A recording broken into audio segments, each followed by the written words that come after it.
You see, everything in the universe wants to get to a state of lower energy. That's why a ball on a hill will roll down by itself, because that decreases its potential energy.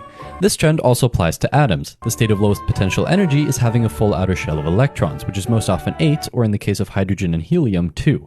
If you think back to the periodic table, you'll see that all noble gases already have a full outer shell, which is why they don't really want to react with anything.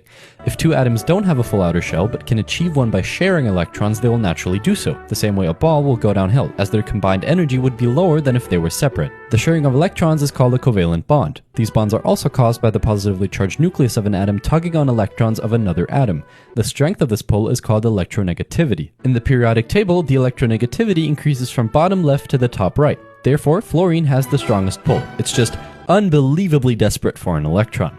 If the difference in electronegativity is bigger than about 1.7, you get an ionic bond.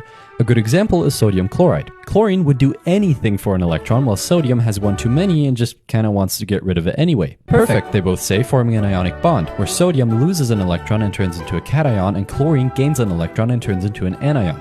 That seems pretty important. You might want to remember it. The most common place you see ionic bonds is in salt. Yes, also table salt, but more generally, when metals and nonmetals bond, you get a salt, which is just a grid of ions. Speaking of metals, a pure metal forms metallic bonds. You can imagine this as a huge grid of positively charged nuclei which are surrounded by freely moving electrons. You see, in a metal grid, the valence electrons are kinda promiscuous, or as the nerds call it, delocalized.